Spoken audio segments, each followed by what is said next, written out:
আমরা কোরআন ঢুকে আমার সাথে পড়েন আউযু বিল্লাহি মিনাশ শাইতানির রাজীম বিসমিল্লাহির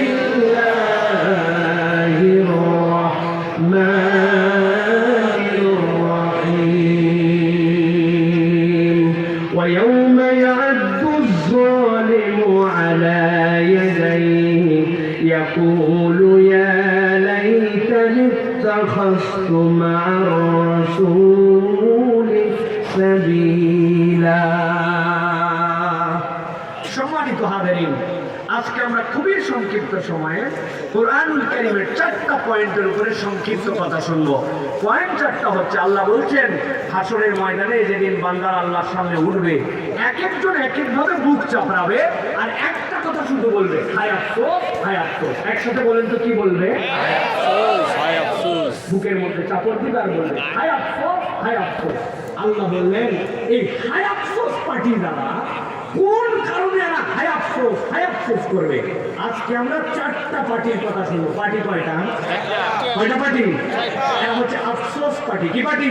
আফসোস। কেন শুনবো আর কেন আল্লাহকে দিলেন? আল্লাহ মূলত বুঝাতে চান হাসরের দিনে কোন বান্দারা আমার কাছে ওই দিন আসার পরে যেন এই পার্টিতে অন্তর্ভুক্ত না হয়। কেননা এই পার্টিতে যারা জাহান্নামী, তারা এই পার্টিতে যারা জাহান্নামী তারা। কিন্তু আমরা তো জাহান্নামের জন্য সৃষ্টি হই নাই, তাহলে আমরা কেন জাহান্নামে যাব? আল্লাহ এই জন্য বলছেন এইটা জেনে নাও, জেনে নিয়ে আল্লাহ রাব্বুল আলামিনের জন্য নিবেদিত হও। আমি আল্লাহ তোমাকে জাহান্নামে নেওয়ার জন্য সৃষ্টি করি নাই। তাহলে এই আফসোসের কয় পার্টির কথা আজকে শুনবো আমরা? ভাই সবাইকে বলতে হবে, একটুখানি তাকান আমার দিকে, তাকায় বলেন পার্টি কয়টা? এই ডান হাতটা রেডি করেন, নিচের দিকে হাত নামান, নিচের দিকে 4 আঙ্গুল বের করবেন। আমি বলবো কয় পার্টির আলোচনা, আপনারা বলবেন 4 পার্টি। একসাথে সব হাত উঠবে। কয় পার্টির আলোচনা? সব হাত উঠে নাই, আরেকবার কয় পার্টি?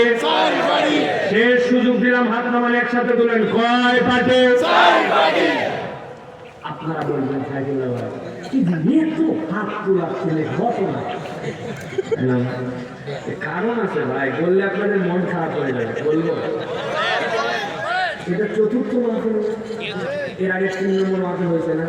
গত বছর বক্তা আসছে না, আলোচনা করছে না, সাবজেক্ট এটা দিছে না। এখন যদি বলি ওই মাহফিলে কারা কারা ছিলেন, কারো দরকার নাই।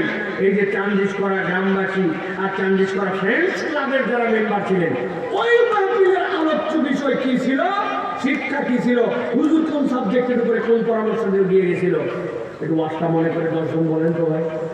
দেখবেন বলবো হুজুর আমাদের তো মনে নেই, আমরা খুব জমায় ওয়াজ করে জমা এখানে রেখে চলে। ঠিক না ভাই? আপনার আগামীকাল তো তাই বলবেন, যাই বলিস তাই বলিস, একজন বলছে আমি আসতে পারি না, কি ফাটালো বক্তা বলছে, তা বলতে পারবো না কিন্তু ফাটাইছে। এই কথা আছে না নাই ভাই? আমার বুঝায়া বলে এই ফাটায়া জমায়া লোক দেখায়া কি লাভ? অতএব যেটা শুনবো আগামীকালকে থেকে আমল করবো এবং আমরা এই ওয়াজের বক্তা আগামীকালকে থেকে হবো। রাজি আছি ইনশাআল্লাহ? আলেম ওলামা এগুলো সব জানে। ওনারা যদি বসে আছেন জাস্ট মর্যাদা বাড়ানোর জন্য, কোরআনের মাহফিলের সম্মান দেওয়ার জন্য। এইটা শোনা লাগবে আমরা যারা কিচ্ছু কোরআন সুন্নাহ সম্পর্কে বেসিক ধারণা নাই, কিন্তু মাহফিলের উন্মুক্ত বিশ্ববিদ্যালয় থেকে কিন্তু জ্ঞান নিতে চায়, এই মানুষগুলো এই কথাগুলো শুনে আমল করা হবে। রাজি আছে ইনশাআল্লাহ? তাহলে পার্টি আলোচনা হবে কয়টা? করেন তাহলে।